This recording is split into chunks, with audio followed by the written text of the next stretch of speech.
বন্ধুরা, বেশ কিছুদিন ধরে আমার কাছে একটা কমন প্রশ্নই আসছে যে সেই মানুষটা আমাকে এখন আর গুরুত্ব দিচ্ছে না। এখন আর সে আমাকে অতটা দাম দেয় না, আমার কথার কোনো মূল্য দেয় না। সে আমার সাথে এক কথায় একদম চাকরের মতন আচরণ করে, যাতে এরকম মনে হচ্ছে যে আমি ওর বয়ফ্রেন্ড নই বা গার্লফ্রেন্ড নই, আমি ওর চাকরানি বা চাকর। একদম কুকুরের ন্যায় আচরণ করে, যাতে আমি ওর সাথে সামঞ্জস্য বজায় রাখতে পারছি না এরকম। তো কি করব?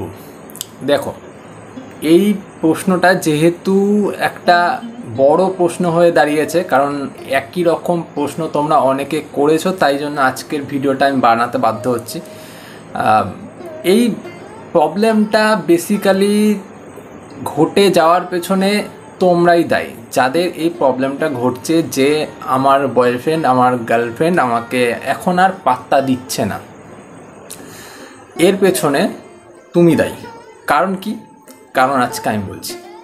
দেখো, তুমি বেসিক্যালি যেটা করে থাকো, একদম সোজা সাপটা ভাষায় যেটা করে থাকো, ওকে অতিরিক্ত সময় দিয়ে ফেলো, অতিরিক্ত মূল্য দিয়ে ফেলো, অতিরিক্ত ভালোবেসে ফেলো, আর সেই ভালোবাসাটাকে দেখিয়ে ফেলো। আর সাথে সাথে কি করো, ওকে এটা বুঝিয়ে দাও যে তুমি ওকে ছাড়া একটা মুহূর্ত থাকতে পারবে না, ওকে ছাড়া একটা সেকেন্ডের জন্য বাঁচতে পারবে না।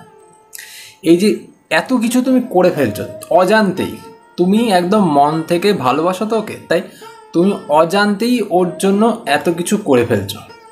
আর ওকে এটা একদম স্পষ্ট করে বুঝিয়ে দিচ্ছ যে ওকে ছাড়া তোমার চলা একদম মুশকিল। এই জন্য কিন্তু ওর তোমাকে আর পাত্তা দিচ্ছে না। তো এইবার তোমাকে কি করতে হবে সেটা আমি আজকে বলছি। আমি কয়েকটা পয়েন্ট তোমাদের সাথে শেয়ার করছি, সেই পয়েন্টগুলো খুব গুরুত্বপূর্ণ। তুমি আজ থেকেই এগুলিকে ট্রাই করো, নাহলে কিন্তু তোমার যে দামটা দিনের পর দিন কমতে শুরু করবে, আস্তে আস্তে গিয়ে সম্পর্কটা নষ্ট হয়ে যাবে। চলেছি মেন ভিডিওতে। ফার্স্ট পয়েন্ট, দুর্বলতা। তুমি যে ওর প্রতি দুর্বল সেটা ওকে কোনোভাবেই বুঝতে দেবে না। এবার তুমি অলরেডি সেটা বুঝতে দিয়ে ফেলেছো এই ক্ষেত্রে, যে তুমি ওর প্রতি একদম দুর্বল হয়ে গেছো। তো এইবার থেকে তুমি ওকে দেখাবে যে এই যে তোমার যে দুর্বলতা, তুমি যে ওকে হারানোর ভয় পাচ্ছ, ওর জন্য কষ্ট পাচ্ছ, ওর জন্য দুঃখ পাচ্ছ, এটা ওর কাছে তুলে ধরবে না। ওর কাছে সেটা বুঝিয়ে দেবে না যে আমি তোমার জন্য খুব কষ্ট পাচ্ছি, তোমার জন্য দুঃখ পাচ্ছি, তোমার আর প্রত্যেকটা কথা আমার গায়ে লাগে, এইরকমভাবে তাকে ধরিয়ে দেবে না। ঠিক আছে? তাহলে দেখবে এই প্রবলেমটা থেকে তুমি কিছুটা হলেও নিষ্কৃতি পেয়ে যাবে। কারণ ও যে বুঝে গেছে যে তুমি ওর জন্য কতটা ব্যাকুল হয়ে যাও, কতটা কষ্ট পাচ্ছ, এটা যখন ও বুঝে যাবে তখন কিন্তু ও তোমার সাথে এরকম খারাপ ব্যবহারটাই করবে। ও কোনো সময় তোমার সাথে ভালো ব্যবহার করবে না। বুঝতে পারলে? তাই প্রথমেই এই যে দুর্বল যে তুমি রয়েছো, সেটা তুমি মনের ভেতর থেকে থাকতেই পারো, কিন্তু তার কাছে প্রকাশ করবে না যে তুমি ওর প্রতি দুর্বল হয়ে আছো। বুঝলে? এই প্রথম পয়েন্টটা তোমাকে আগেই মেনটেন করে চলতে হবে। সেকেন্ড পয়েন্ট এটাই যে এতদিন তুমি ওর কাছে অতিরিক্ত বেশি অ্যাভেলেবেল থাকতে, মানে ও যখন তোমাকে ডাকতো, যেখানে ডাকতো, যখন খুশি তোমাকে ইউজ করতো। এই যে ব্যাপারটা ঘটছিল, এই ব্যাপারটাকে পুরোপুরি বন্ধ করে দিতে হবে। কেমনভাবে? এতদিন ও যখন ডাকতো, যেখানে ডাকতো, যখন খুশি কল করতো, তুমি তখনই ওর জন্য অ্যাভেলেবেল হয়ে যেতে, তখনই কল করতে বা দেখা করতে রাজি হয়ে যেতে। এইবার থেকে এটা পুরোপুরি বন্ধ করে দিতে হবে। ও যখন ডাকবে তুমি কোনো একটা কাজের অজুহাত দিয়ে সেটাকে না করে দেবে। মানে আমি এখন ব্যস্ত আছি একটু, আমি অমুক জায়গায় রয়েছি, বা আমি তোমার থেকে অনেক দূরে রয়েছি, আমার পক্ষে আসা এখন সম্ভবই না। সে তোমার সাথে ও যতটাই রাগারাগি করুক, যতটাই অভিমান করুক, যতটাই রাগ করুক, তোমার সাথে গালাগাল দিক, খারাপ ব্যবহার করুক, কিন্তু তোমাকে এই কঠোর সিদ্ধান্তটা নিতে হবে।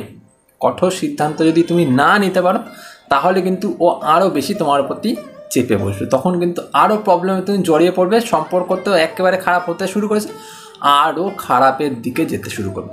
আর তুমি যদি ওকে না বলতে পারো যে আমি এখন নেই, এখানে অ্যাভেলেবেল নেই, তো ও বুঝতে পারবে যে এই মানুষটা আস্তে আস্তে দাম বাড়তে শুরু করেছে, কারণ ও আমাকে ছাড়াও অন্য কাজ করতে শুরু করছে, সারাক্ষণ আমার জন্য বসে থাকে না বা আমার জন্য পড়ে থাকে না।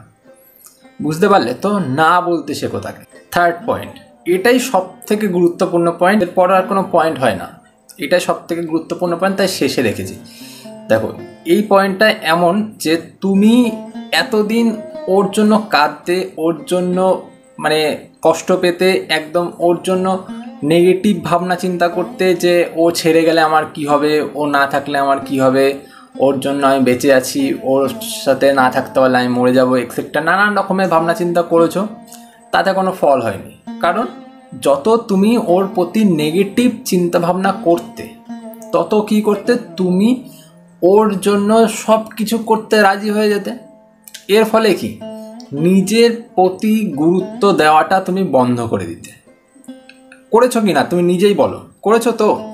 এই যে নিজের প্রতি গুরুত্বটা তুমি দিচ্ছ না, এই গুরুত্ব না দেওয়ার ফলে কিন্তু তোমার জায়গাটা আজকে তলানিতে এসে ঠেকেছে, তোমাকে আরও গুরুত্ব দিচ্ছে না। যে নিজেকে গুরুত্ব দিতে পারে না তাকে পৃথিবীতে কেউ গুরুত্ব দেয় না। তাই নিজেকে আগে গুরুত্ব দিতে হবে।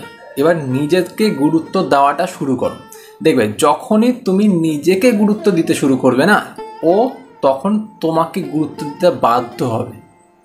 এটাই ল অফ অ্যাট্রাকশন। কারণ তুমি নিজের মন থেকে যেটা ভাববে ওকে নিয়ে, ও কিন্তু সেটাই করবে। এতদিন তুমি ভেবেছো যে ও আমাকে ছেড়ে চলে যাবে, ও আমাকে কষ্ট দেবে, ও আমার থেকে দূরে চলে যাবে, তাই জন্য কি তোমার নিজের মনটাকে তুমি ওরকমভাবে তৈরি করেছো, একটা দুর্বল দিক সৃষ্টি করেছো। এর ফলে কি, ও নিজে থেকে তোমার সাথে ওই খারাপ ব্যবহারটা শুরু করেছে, কারণ ও জানে যে তুমি ওকে ছাড়া থাকতে পারবে না। এটা তুমি ওকে নিজে থেকে বুঝিয়ে দিয়েছ। এইবার তুমি যখনই ওকে এটা বুঝিয়ে দিয়েছ, তখন ও নিজে থেকেই সেই রাস্তাটা পেয়ে গেছে, যে ও বুঝে গেছে যে তুমি ওকে ছাড়া 1 মিনিটও থাকতে পারবে না। এবার ও যাই করুক না কেন তাতে তুমি সাড়া দেবে, ঠিক আছে? তাই জন্য এই এতদিন ধরে যে নিজেকে গুরুত্ব না দিয়ে ওকে গুরুত্ব দিতে সবসময়, এই গুরুত্ব দেওয়াটা বন্ধ করে দাও। এবার নিজেকে সময় দাও, নিজেকে গুরুত্ব দাও, নিজে একটা ওয়েল সেটেলড হও, নিজের পায়ের তলার মাটি পোক্ত করো। যখন তুমি নিজের পায়ের তলার মাটিটাকে পোক্ত করবে না, তখন দেখবে পৃথিবীর সবাই তোমাকে দাম দেবে, সবাই তোমাকে গুরুত্ব দেবে। 3টে পয়েন্ট ফলো করো, দেখবে তোমার লাইফে একটা বড় ইম্প্যাক্ট পড়বে এতে। আর সম্পর্ক যেটা খারাপের দিকে চলে গেছে না, সেটা ভালো হতে শুরু করবে, গ্যারান্টি দিয়ে বললাম। সে আবার তোমাকে গুরুত্ব দিতে শুরু করবে। এটা জাস্ট হাওয়াবাজি না, এটা ঘটবে। তুমি করো কাজগুলো, নিজে করে দেখো, দেখবে ফল পাবে। আজ এ পর্যন্তই, পরে দেখা হচ্ছে অন্য ভিডিওতে। আজকের জন্য এটুকুই।